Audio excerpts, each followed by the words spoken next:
sonoros clarins de quebrada em quebrada,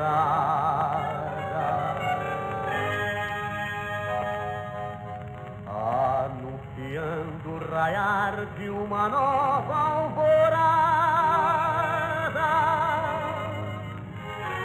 Dias de luz hão de ser sempre o seu Brasil, usina do mundo, nova oficina de Deus.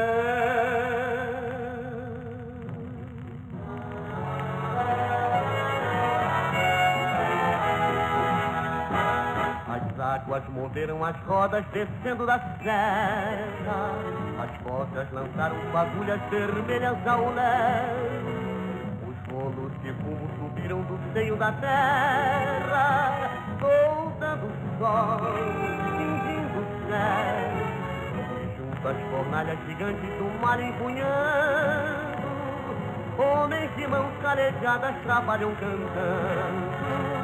Ouve essa voz que o destino da pátria bendiz, é a voz do Brasil que trabalha cantando feliz.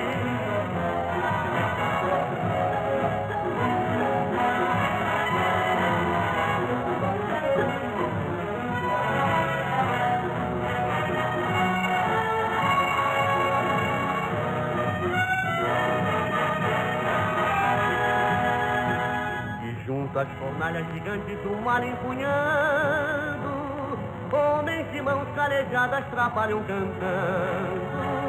Ouve essa voz que o destino da pátria bendiz, é a voz do Brasil que trabalha cantando feliz.